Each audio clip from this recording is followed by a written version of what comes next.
this is Smita Dev, and today on our delicious journey, we're going to be making a recipe that I have learned 30 years ago from someone who I idolize. Stories later, let's get to the point. We're going to make a Masoorchi Amti, which is the Goan style Masoorchi Amti, okay? It's called the Masoorchi Tonak. So first, let's boil the masoor.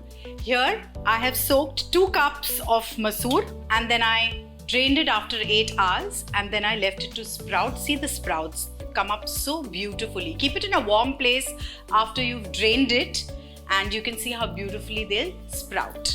Now I'm going to boil this. Just add enough water to drown them into the vessel.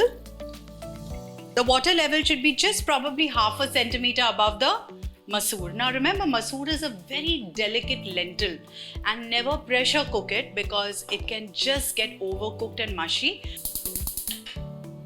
Now add some salt to this while cooking. Now remember, masoor is a lentil that's really delicate. So I prefer to boil it in this particular method rather than pressure cooking it. Okay? So now after adding salt to the masoor, we're going to cover this and cook it for about 15 minutes because the masoor will get cooked quickly. And now we'll make the masala. So for the masala, let's heat 3 tablespoons of oil.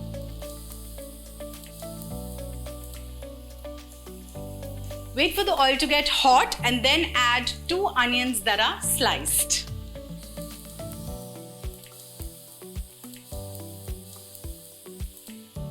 So like I told you, I had learned this recipe 30 years ago when I was invited by the woman who I idolize the most, is Dr. Bharti Thampe, who is Bharti Auntie for me. Bharti Auntie, if you're seeing this video, I'm sure you're going to be smiling.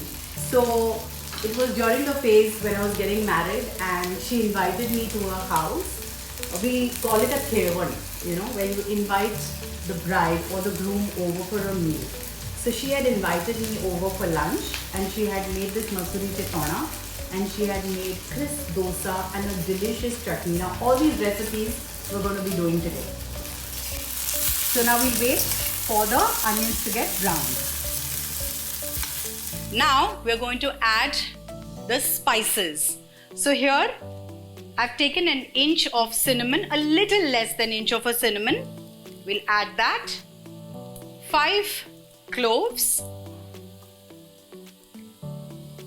about 10 to 15 methi ke dane or fenugreek seeds, a teaspoon of pepper, a tablespoon of coriander seeds and a teaspoon of cumin seeds. Now we'll just saute this till the spices release their aroma. So the onions have browned well and the spices have also released a beautiful aroma. Now we'll add an inch of ginger to this and 7 to 8 cloves of garlic. Now these are really small, so I'm going to add more. And just saute this for another minute. And now to this, add 1.5 cup of fresh coconut that's grated and saute this till the fresh coconut is also slightly golden in color. While the coconut is getting golden, let's just quickly take a look at the masoor to see if they are cooked. See, it hasn't because the color of the skin hasn't changed. It goes to a beautiful brown, then a red. It's not cooked.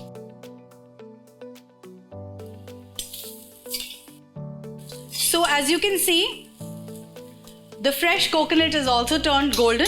We'll shut the flame and now add tamarind to this to size of half a lemon.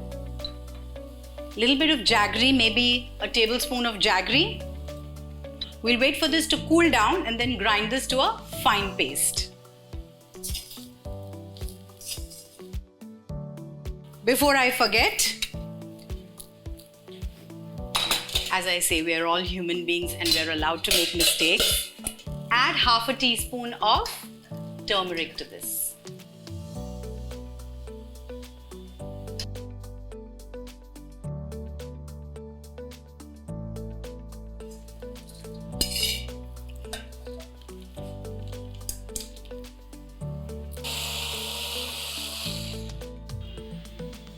add half a cup of water to this while grinding it.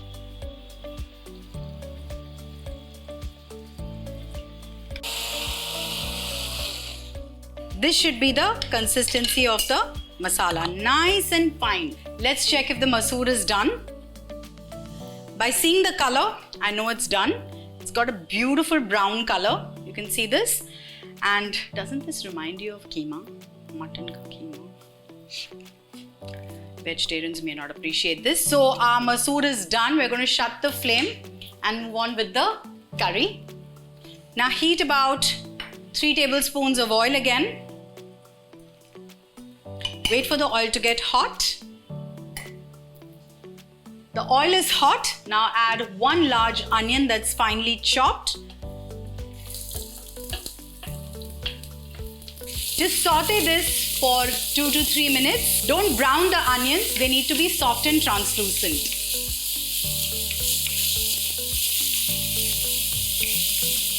So the onions are translucent. Now add half a teaspoon of turmeric. Remember, we've already added turmeric in the masala. Add chili powder. I'm going to add a tablespoon, not more. You want to make it spicy, you can add a little more. But then, to balance the khatta, meetha and tikha, 1 tablespoon is good enough. Now we'll immediately add 1 large tomato that's finely chopped. Saute this masala till the tomatoes are cooked and mushy. Now I don't want the spices to get burnt, so I'm going to add 1/4 cup of water to this. By doing this, you're also deglazing the vessel and a beautiful sheen comes to the gravy as well. The oil has separated, the tomatoes have cooked well, and now we'll add the boiled masoor to this.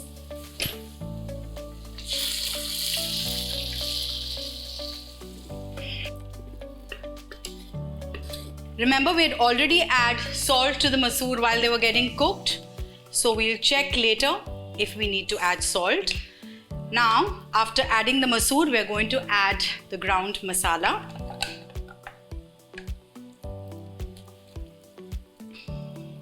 Now let the curry come to a boil. So the curry has come to a boil. Let's shut the flame and prepare for the tarka. Now for the tarka, heat 2 tablespoons of ghee. Add a pinch of hing, then a teaspoon of mustard seeds, 2 sprigs of curry leaves. Woo! And now add this tarka to the, and just immediately cover it and let the curry rest and let it get infused with the tarka. Now while this is resting, let's make the chutney. It's a little different, the chutney. This is also taught to me by Bharti auntie. 1.5 cup of fresh coconut that's grated. Now to that, we'll add 2 green chilies, 1 cup of fresh coriander finely chopped, and we're going to grind this along with dahi and no water. So I'm going to add a cup of dahi to this. Now for some reason, if the dahi is not khatta, you can add lemon also to this, half a lemon. Let me just check. My dahi is khatta. So now I'm going to grind this along with some salt. First, let me wash my hands.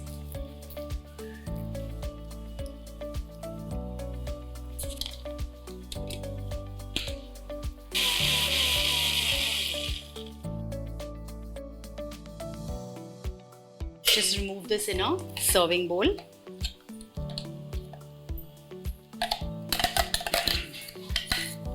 Now for the tadka, for the chutney, heat a tablespoon of oil, a pinch of hing once the oil is hot, half a teaspoon of mustard seeds, 1 red chili just broken, let it get crisp, and then we'll add the curry leaves, a sprig of curry leaves. We'll add to the chutney.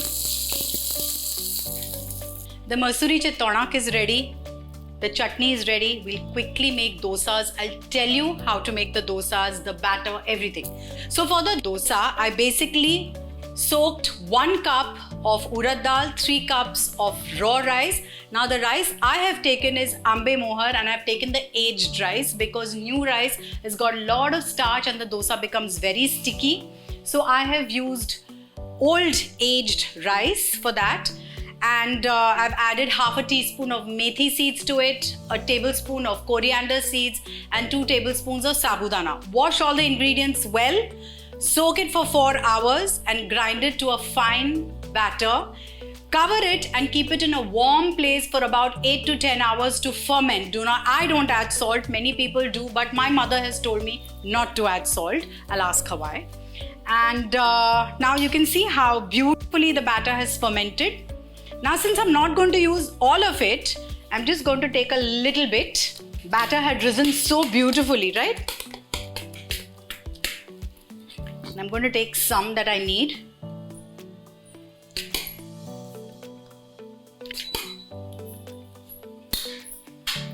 Now we'll add salt to this.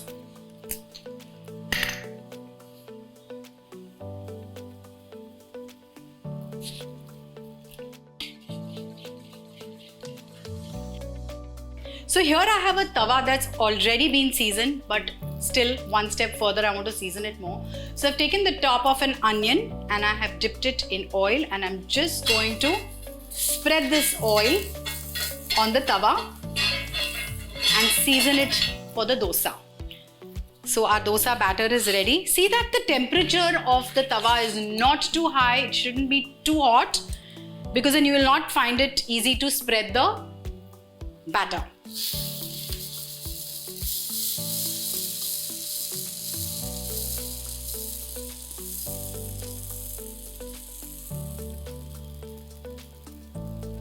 Now increase the flame after you've spread the dosa and drizzle a tablespoon of oil on this.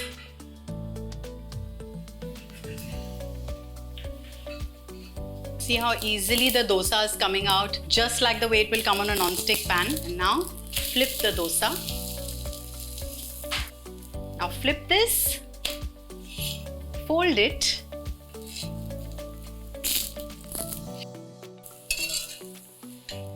and our crisp dosa is ready.